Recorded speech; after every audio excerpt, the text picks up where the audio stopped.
Hello my XRP holders, you all know the most important date for the Ripple v SEC lawsuit, right? Well, it's happening within a couple of days. September 13th is by far the most important date in the lawsuit, as that day, the motions for summary judgment and Rule 56.1 statements must be filed. This will basically be the next step for Ripple in this lawsuit, and most likely, from here on forward, a lot of very interesting buried secret will come to light. So, since I get that question all the time, September 13th is the day to watch if you're an XRP holder or a Ripple fan. Moving on and take a look at this, guys.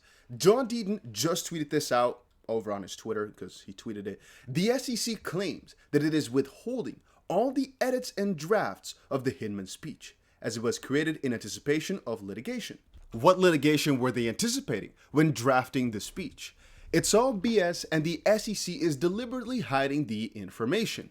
Taking a look, it's crypto law and most likely also James Fillon who shared this, but let's take a look. Just added to our document library, the Hinman speech emails redacted, meaning hidden, and SEC cover letter responding to FOIA requests from John Deaton.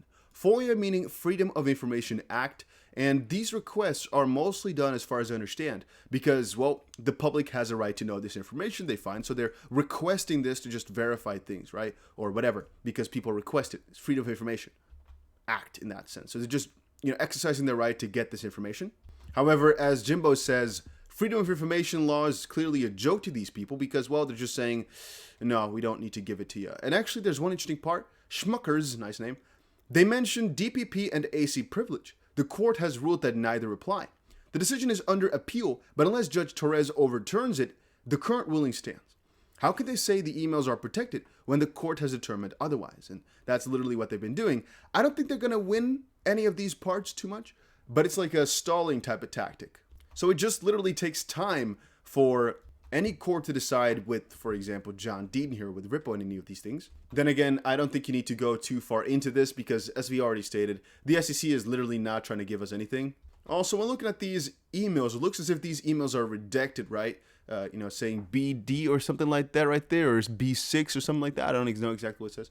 However, it looks as if it's just going to be, his first name and then his last name at sec.gov. That's what it's looking like. Then again, I don't know. I'm just like doing easy deduction. Would his email tag be J4456123AAA or what? There's not that much space, but maybe. But yeah, even in this, I guess these examples, literally everything is hidden. Attached, please find the draft of the speech. Please feel free to share any comments, William Hinman. Yeah, I mean, what can we do with this? This is literally nothing. You get nothing in these emails.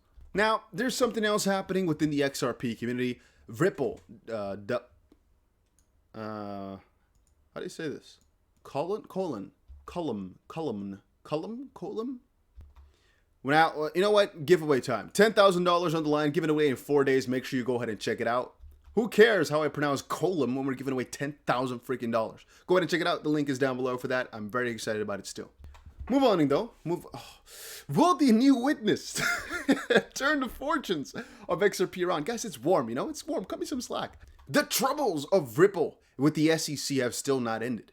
Despite third-party interferences and Brad Garlinghouse proposing new strategies, the case is still pending. I'm honestly not too sure what they're talking about with Ripple going for a new strategy. This article here says, XRP lawsuit, if Ripple loses, can this gamble really work out in its favor? And I'm not exactly sure what they're talking about. I think it mostly has to do with the fact that the SEC went after 9 cryptos in their case against Wahi instead of going after Coinbase's legal team, which is very smart because if Ripple then loses, all these other cases are easy wins. Or if all these easy cases basically are won, then Ripple's case is going to be harder. But I don't know exactly how that gives Brad a new way of doing this. It just says here, CEO Brad revealed that this company is willing to explore a different path if they lose the lawsuit. But that's like, well, if you've lost, then, it's for the appeal and whatnot, but that doesn't matter anymore. In fact, he specifically claimed that the company is willing to explore moving to a different jurisdiction. We know that if Ripple loses the lawsuit against the SEC, but we already knew that. It's not new information. There's something new, though. Interestingly, there's been a twist to the Ripple chain, involving a witness. However, this witness has nothing to do with the SEC case. Instead, its function is expected to help enormously with the XRP Ledger's sidechains, according to Ripple developers. Okay, I don't like the wording here, specifically with Ripple a lot. Again, guys, make sure you understand, Ripple X is a part of Ripple, right? Entity. And there's also funding that comes from Ripple towards XRP Ledger developers, for example, to help grow the ecosystem. Ripple might raise for this, Ripple might fund people, but at the end of the day, it's the XRP Ledger. XRP Ledger and Ripple are not affiliated through the means of that it's not, if you invest in the XP Ledger, you don't invest in Ripple. If you invest in Ripple, you're not investing in the XP Ledger necessarily. There's a lot of connections to it, and there's a lot of overlap, one might say. But in theory, that's just in the sense that, well, there's a Cardano Foundation that has, for example, let's say a lot of ADA. I'm not sure if they do, but you understand. And they fund a lot of things for the ADA Cardano ecosystem. So there's some overlap in that sense. But that does not mean they're one and the same thing, even though in terms of naming, that one is a little bit simpler. All right. However, as of September 2nd, Ripple X, the department of Ripple that handles developer stuff, whatever, announced that it is making some changes to the XP Ledger. According to Scott Deterin, who led the declaration, Ripple had been working on the update for about a year. The new proposal, which was not completely implemented, aimed to replace the Federator with the Witness. For a long while, the Federator has been in charge of connecting the sidechains with the main net. Now, Ripple wants to add the Witness feature to allow XRP to keep Ethereum on its heels by integrating smart contracts. If completely implemented, Ripple developers said that users would be able to make cross-chain transactions using the XRPL sidechain. Apart from these possible benefits, the Witness would also eliminate the need for any rippled codebase. So there was a couple of things with rippled. Let's not go into that today. Let's just say that you have to turn it on or off, and people didn't understand exactly which one did which. But if you turn it the wrong way, let's say, and you don't know what you're doing, people can kind of steal your money. Let's just put it like that. But it's not something you have to worry about unless you're dealing with any difficult token stuff. But people didn't understand it fully. Okay, interesting. As a result, users could transact in a much simpler way without bug complexities. So did XRP follow? Although it seemed too early to expect an XRP reaction, there have been some noticeable developments. So for example, Whale Alert noted that there's a huge amount of XRP being transferred. Then again, as we've stated before, regardless of what's been going on in the XP Ledger on this front, on the developer front, no amount of XRP is going to be moved for that unless it has to do with ODL or testing or something like that, or funding again of some exchange or partner. It's illogical for people to buy or sell XRP massively because of this announcement. So again, I don't see that as being the case. You can read a little bit more about all the information over on Twitter. Ripple's redesigning federated sidechains after testing and feedback. Instead of a federator connecting sidechains to the XP Ledger mainnet, they propose a witness between them. It's on the developer page. Ripple X upgrades the design of XRP Ledger sidechains. And I think Ari also had a little bit to say. Ripple does not want to see the digital asset XRP used for only remittances, but rather used in robust ecosystems across industries and all these different verticals. This is a current listing with 2 open positions. Senior DevOps engineer Ripple X at Ripple, $175,000 freaking dollars a year, which is nuts if you kind of start thinking about it. But yeah, they're looking for expansion of the XP Ledger in different blockchain projects across the industries and technologies. Ripple X aims to build a robust ecosystem of third-party developers. So yeah. And then just as a sideline, because I don't know what other video to place this in, 2 other pieces that I just have for you guys. Binance security team has identified 2 suspects in Kyber swaps hack, CISA says.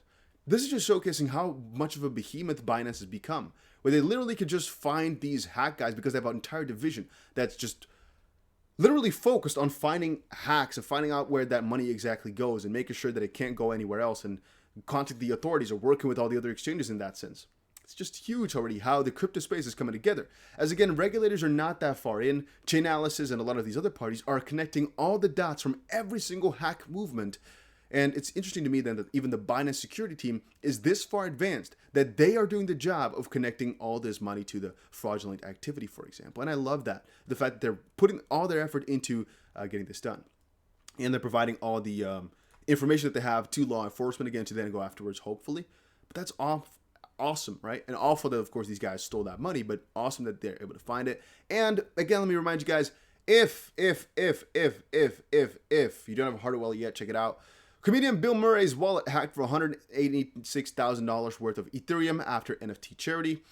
Unfortunate, but it is what it is. You know, I'm not sure exactly how it got hacked. The article does not state so. It just says he was hosting a sort of auction. He sold a lot of property, got himself a nice little juicy amount of money, and then it got stolen. How did this happen? We don't know. We can't learn too much from it, except for the fact that if this was in a hardware wallet, it can't get hacked, at least not as far as I'm aware.